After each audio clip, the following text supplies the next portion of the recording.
Bonjour à tous, que vous écoutiez le podcast ou que vous regardiez la vidéo.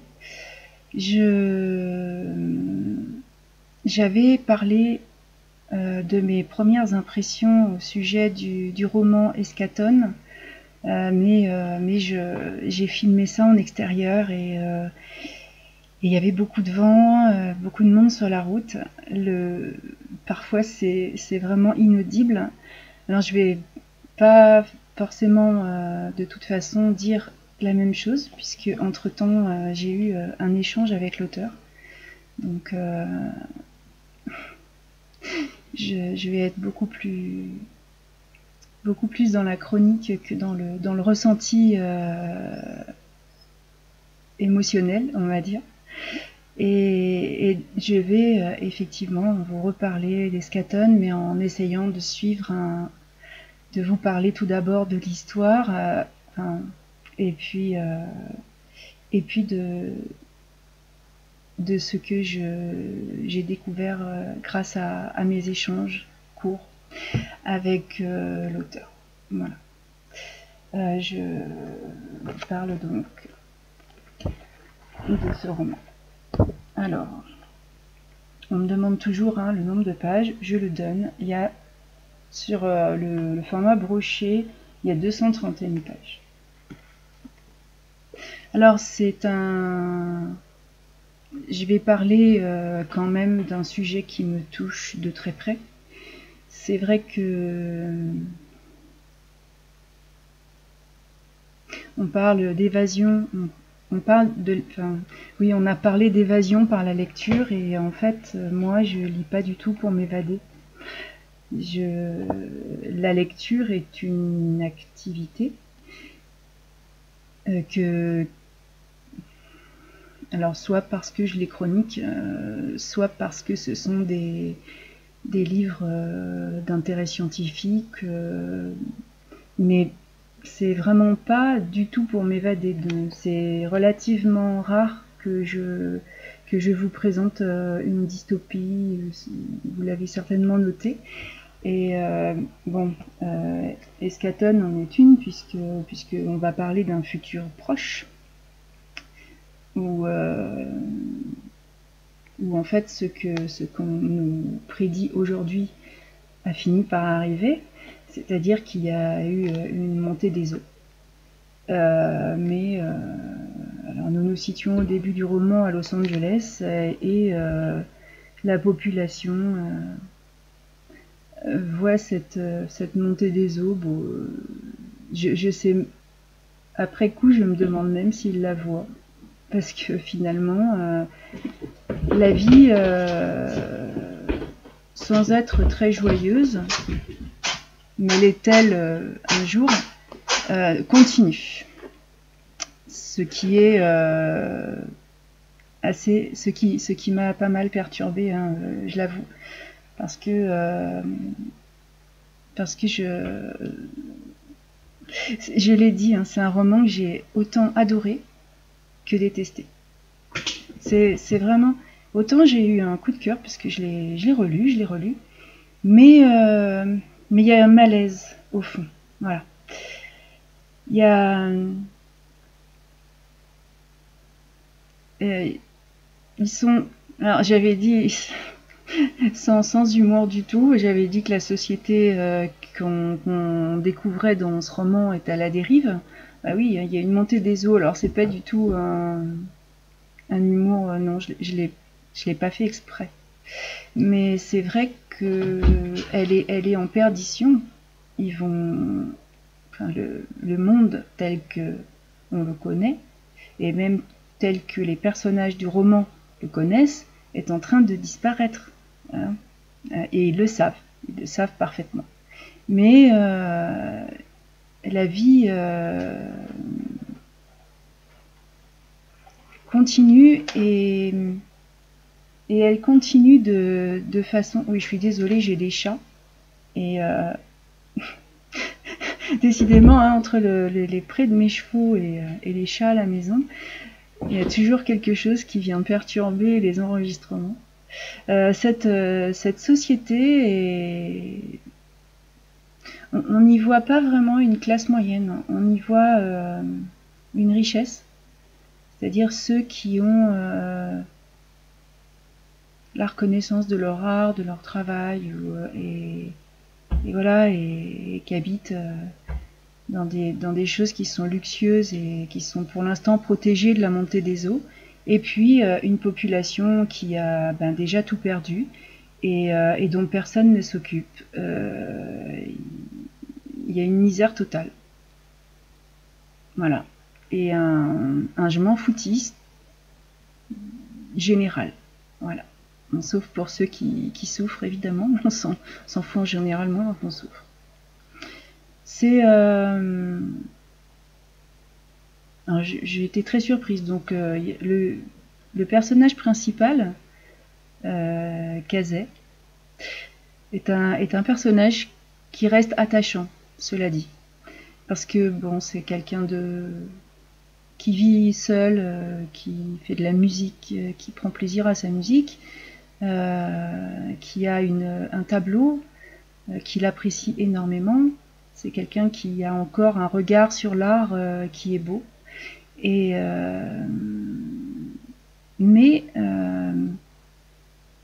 il est dans les hauteurs de Los Angeles et dans le luxe, puisqu'en fait sa musique est reconnue et c'est lui qui compose pour tout ce qui est monde virtuel qui sert d'échappatoire. C'est donc quelqu'un qui est connu, reconnu. Même si mon impression de ce personnage, c'est que c'est quand même quelqu'un qui est discret. Voilà. Et on va suivre Kazé dans son aventure. Kazé accepte une interview. Ils ont une référence médiatique qui semble vraiment essayer de proposer des émissions un peu plus... où elle reçoit des personnages justement, et ce jour-là elle reçoit, alors elle s'appelle Eve Barcroft, je donne son nom parce que c'est un des personnages aussi principaux de cette histoire, et elle interviewe deux artistes qui sont pas forcément opposés, donc Kazé, le musicien, et puis un peintre dont les peintures, c'est Francisco, et ces peintures ont un succès phénoménal, quoi. Il gagne de l'argent qu'il n'aura jamais le temps de dépenser. C'est fou.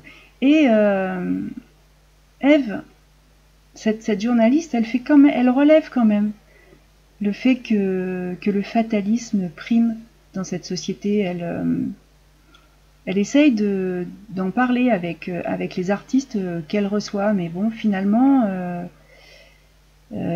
Francisco vend ses toiles, et puis Kazé a fait de sa priorité le monde virtuel, puisque c'est bien sûr aujourd'hui, dans cette société, dans ce futur proche, le seul moyen qu'ils ont trouvé, le seul moyen d'évasion. C'est-à-dire qu'en fait, ils ont des programmes où ils peuvent sentir le vent, respirer l'odeur de la nature, ce qu'ils n'ont plus chez eux, et qui en fait leur manque, puisqu'ils essayent de le retrouver dans le virtuel. Et donc Kazé compose les musiques en fonction de ce qu'on lui demande, des programmes qui lui sont proposés, et c'est sa priorité, puisqu'en fait c'est vrai que c'est là où il a de plus de demandes et de travail. Voilà. Alors curieusement, après cette interview, Francisco vient à la rencontre de Kazé pour lui présenter Lucius. Lucius est un personnage qu'on va croiser de façon très rapide. Il veut parler à Kazé d'un projet sur lequel il travaille, et il aimerait embarquer finalement Kazé avec lui. Donc Kazé part pour un nouveau job.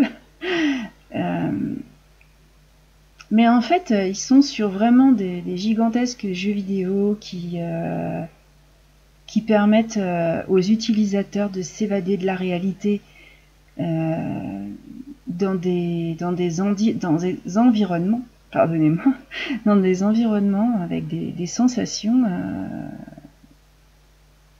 où on voit pas trop la différence avec le réel. Et Lucius explique à Kazé que eux ont créé de leur côté un monde virtuel qui est autonome.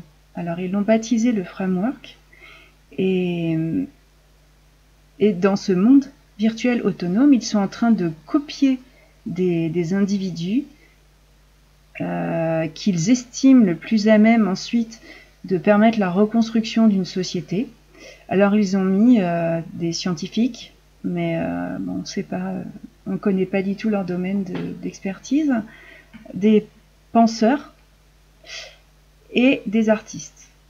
Voilà, donc d'où la présence d'un peintre, d'un musicien.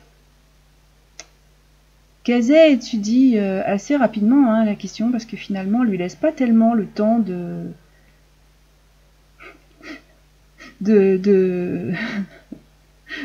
vraiment tourner le sujet. Il estime que finalement c'est peut-être une idée, puisqu'il y a beaucoup de... Alors, sauver l'humanité est une... Je vais pas dire une priorité, mais ils veulent sauver l'homme. Et ils ont ils ont un peu tout envisagé, mais effectivement, ils savent pas après, quand le monde sera détruit, ils savent pas du tout combien d'années, de siècles vont s'écouler avant qu'il soit possible de réhabiter la planète. D'ailleurs, finalement, sera-t-elle réhabitable au sens où l'humain, enfin, au sens de satisfaire les besoins de l'humain. Mais c'est vrai que Lucius propose quelque chose qui semble à peu près jouable. Parce qu'en fait, il retransférera ensuite les personnages copiés. Je ne vous dévoile pas la façon. Ça dépasse l'éthique. Franchement, il va très loin dans ses propositions, et vous verrez jusqu'où l'homme est capable d'aller pour tenter de sauver ce qu'il croit être le meilleur chez lui. Mais Kazé accepte. Voilà. Il va donc accepter le rendez-vous de Lucius, celui qui lui donne, pour sa copie. Donc il se rend dans les bureaux de cette société qui a l'installation. Il va endormir aussi d'ailleurs Kazé, puisque apparemment quand on dort, c'est un peu le système de l'hypnose, quand on dort, on peut plus facilement récupérer tout ce qu'on a à l'intérieur de notre cerveau. Et puis Kazé rejoint ce fameux framework. Voilà. Il se dit que finalement son art, une partie de lui-même, continuera à vivre.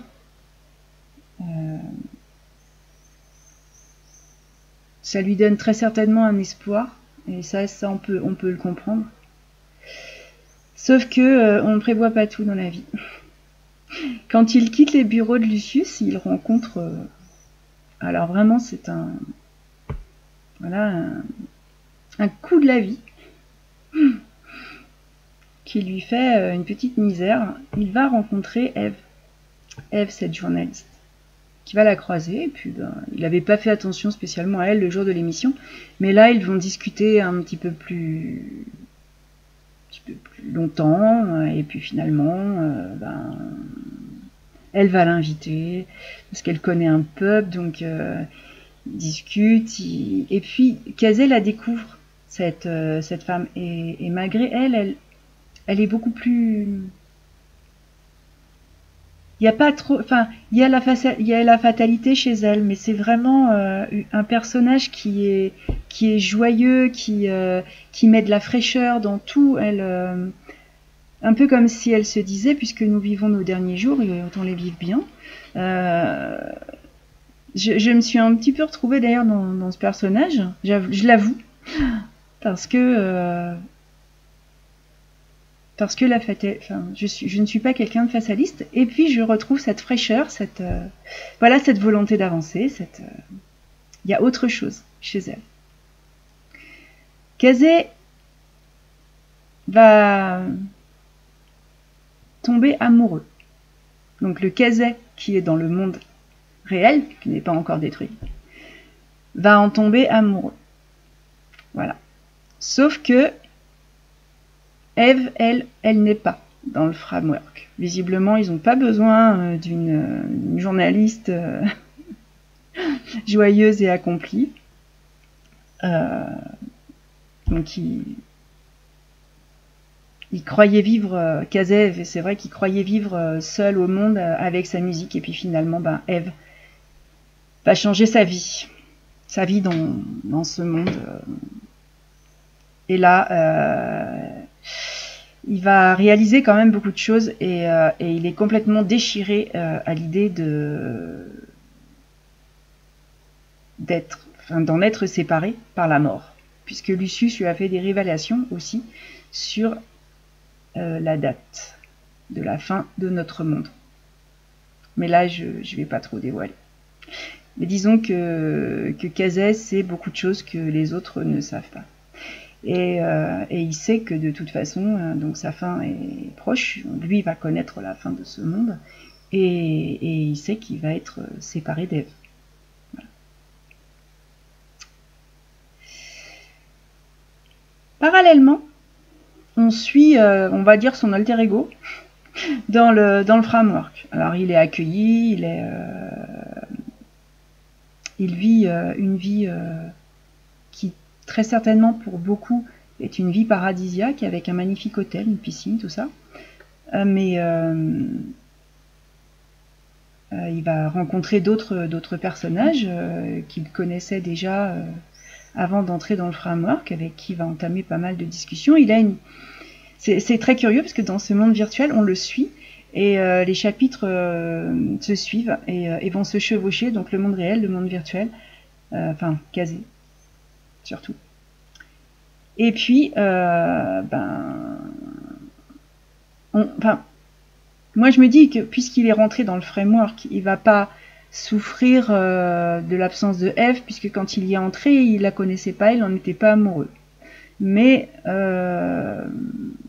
lui, il garde l'espoir. Vraiment, c'est quand même un personnage qui au début m'a semblé fataliste et voilà et égoïste d'ailleurs quelque part, tout seul avec sa musique. Mais finalement non, il a besoin d'optimisme et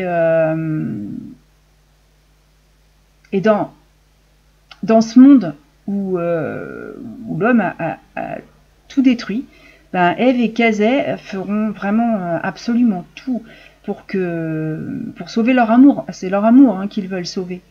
Et voilà, et ça devient, pour Kazé, ça devient une raison de vivre. Il a un petit peu oublié le reste. et ça, je trouve que c'est vraiment très très beau. Cet amour qui passe au-dessus de tout est particulièrement beau. C'est ce qui fait la beauté de ce roman. Et on a l'atmosphère de ce monde qui est complètement dévasté, triste. Et puis l'amour qui passe réellement au-dessus de tout et où l'espoir guide Kazé qui souhaite voir Eve copiée dans le framework, en étant convaincu que s'ils se sont trouvés dans le monde réel, ils se retrouveront dans le monde virtuel. Et c'est vraiment vraiment magnifique et c'est contrastant par rapport au reste qui est vraiment déprimant. C'est très beau. Voilà, il y a l'art, le côté artistique et l'amour qui est très beau. La question que je pose souvent, c'est est-ce que l'amour va sauver cette humanité? Parce que je crois que c'est pas forcément la planète qui est en déperdition, mais plutôt l'humanité, l'homme en général, qui détruit tout et qui se fait virer par l'habitat, par son habitat, puisqu'il le détruit. Voilà. Donc en suivant la quête de ce couple, franchement, je me suis posé pas mal de questions et j'ai voulu, je me demandais un peu ce qui d'un seul coup pouvait mettre une fin si radicale à toute vie là comme ça dans un avenir plus que proche. Je ne l'ai pas deviné du tout. Par contre, ça m'a pas étonné.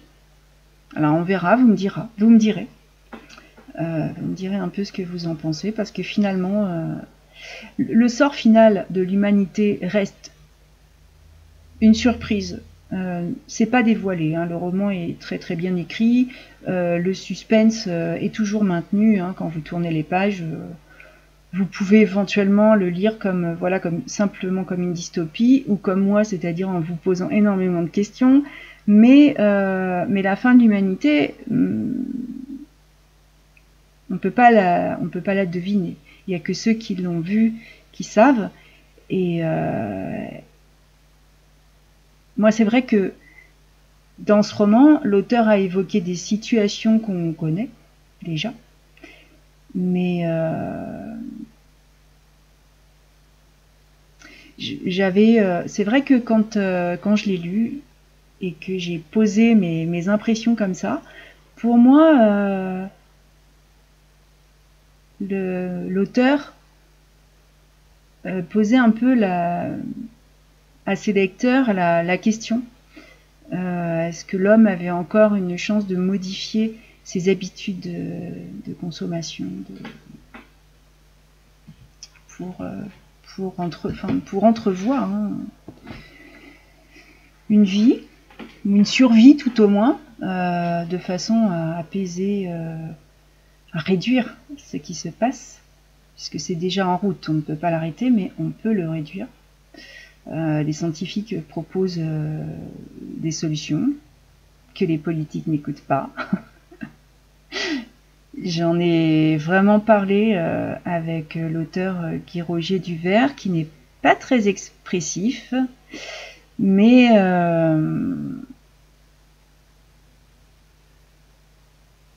c'est vrai que bon, je sais pas si on peut se faire encore des illusions, parce que l'humain, on n'a qu'à le voir, détruit tout jusqu'à ce qu'il ait plus rien. C'est pour moi vraiment je ne comprends pas. C'est quelque chose que je ne comprends pas. Mais c'est une réalité. Voilà. Je suis pas la seule à pas comprendre, hein. Mais visiblement, nous sommes une minorité. Voilà.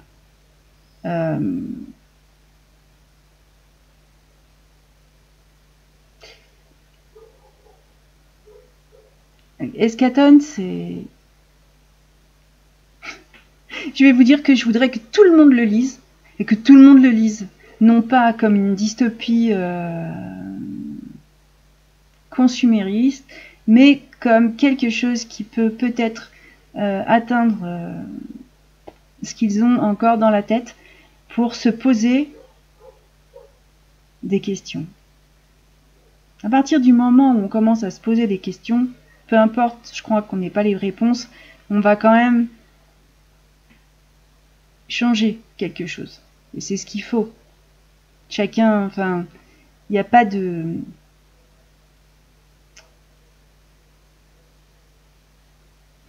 J'en ai parlé avec l'auteur, qui est d'ailleurs dans ça, là-dedans.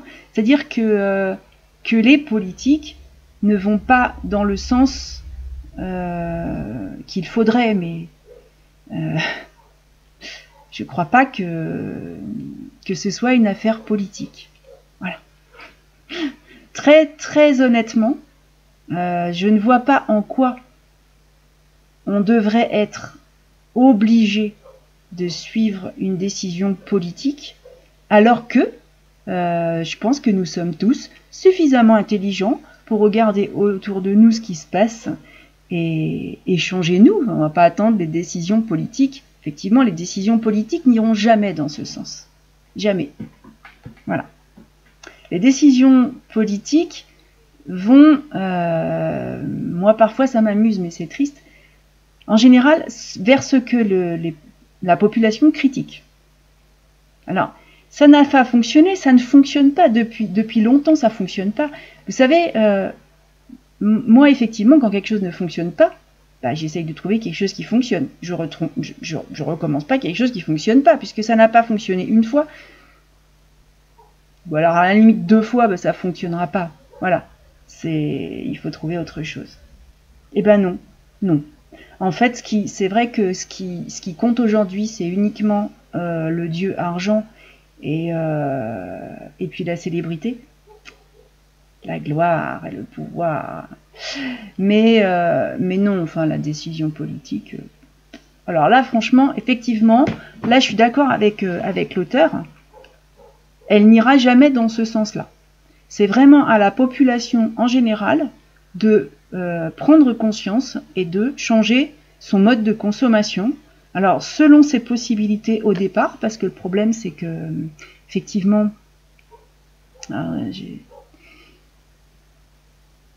je m'en excuse auprès de Guy Roger Duvert. Je l'ai un peu... mais les échanges étaient privés. Hein. Je ne l'ai pas fait publiquement. C'est vrai que j'ai fait du rentre-dedans volontairement pour obtenir ce que je voulais. Je n'ai pas vraiment tout à fait obtenu ce que je voulais d'ailleurs. Mais il a le discours, malheureusement, de ceux qui sortent des hautes écoles de commerce. Et j'en pense la même chose des politiques hein, qui sortent tous de l'ENA. Ils ont tous un discours préformaté, c'est-à-dire qu'à mes questions, l'auteur m'a répondu en gros, alors je développe ça dans mon livre, faut le lire, je développe ça dans mon livre, faut le dire, ok, mais ça c'est du consumérisme, hein. Je vais pas rentrer là-dedans alors que j'ai personnellement refusé de faire ce genre d'école en opposition, c'est... Non, donc je suis désolée, hein, mais non. Et effectivement, je ne parle plus comme dans ma première réaction du phénomène de lanceur d'alerte, parce que d'ailleurs il le dit lui-même, il écrit les questions que lui se pose. Il se pose des questions, il les écrit, puis voilà, il les tourne en roman, mais il n'a pas de solution. Je pense que personne n'en a. Enfin, il y en a qui sont proposées, mais elles ne satisfont personne. Donc elles n'ont aucun poids sur la politique, mais elles n'ont malheureusement aucun poids non plus sur la population. Tant que personne s'est posé vraiment les questions, on ira tous dans un mur. Je sais pas trop comment, mais c'est vrai qu'on y va. Pour en revenir à Eschaton, c'est vraiment un très beau livre. Voilà, je vais conclure, un très beau livre. C'est pour moi, ça a été une étoile dans la nuit. Voilà, j'espère vraiment que ceux qui vont le lire vont donner un nouveau sens à leur choix avant qu'il soit trop tard. Moi, j'avoue que c'est une lecture qui m'a bouleversée. Je l'ai dit, hein. Je l'ai autant adoré que détesté. Et je crois que c'est la première fois que quelque chose me bouleverse comme ça, alors que je déteste. Je veux pas vivre dans ce monde-là. Je veux pas voir des personnes aussi fatalistes que j'aurais envie de secouer comme des prunes. Hein? Non, c'est vraiment très très très très beau. Et effectivement, sans donner aucune solution, c'est un livre qui pose beaucoup de questions. Alors, je lis jamais les avis lecture des autres avant d'avoir lu un livre parce que je ne veux pas être influencée. J'ai été assez surprise, il y en a qui ont vu là-dedans un thriller. Bah pas moi. C'est pas un thriller, c'est pas du tout un thriller. Il y a une romance puisqu'il y a cette histoire d'amour entre Kazé et Ève. Curieux d'ailleurs le choix du prénom parce qu'Ève serait la première femme. Et puis n'ont pas eu le, enfin n'ont pas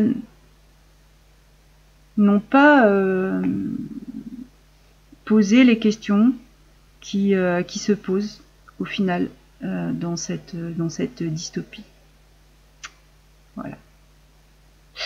J'espère donc que les futurs lecteurs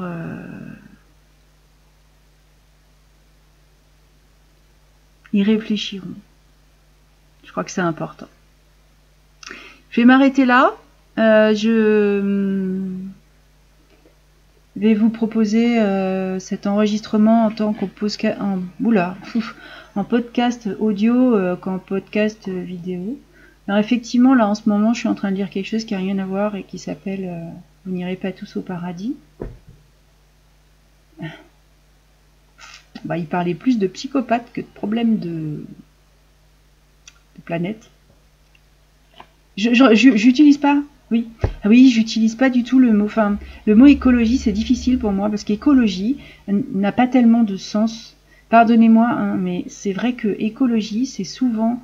Je crois qu'il y a quelqu'un qui l'a souligné il y a pas très longtemps. Les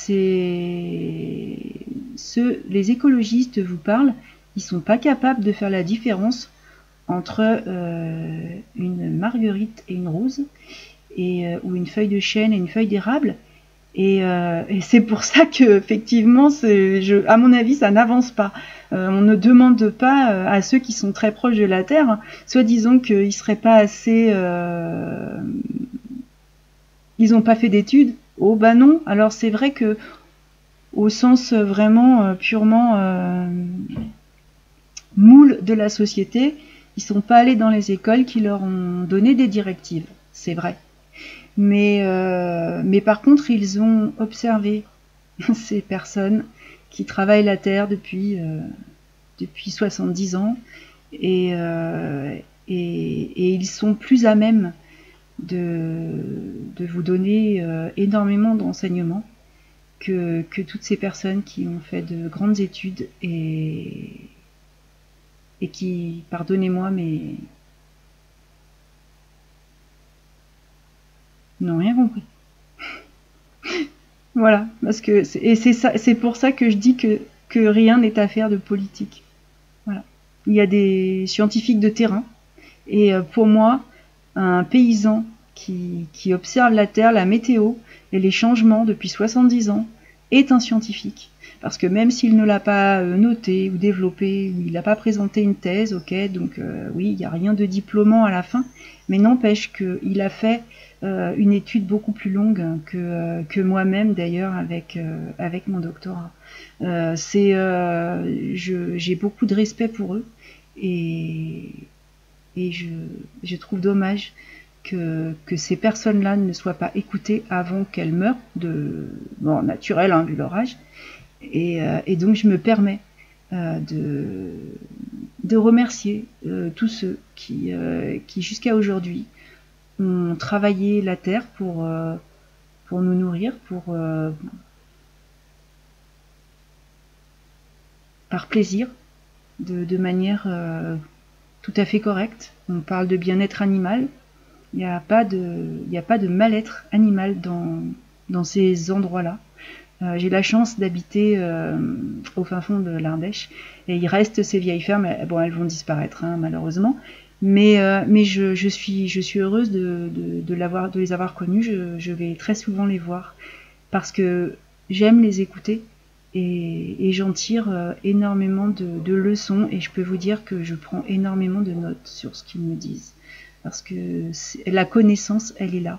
Et si je devais choisir qui copier dans un framework Je préférerais copier la sagesse des anciens à quelque chose de bling bling quelque part. Je crois que si on devait repartir vraiment sur quelque chose de sain et de beau, de bien-être, de bonheur, la sagesse des anciens nous sera beaucoup plus utile qu'une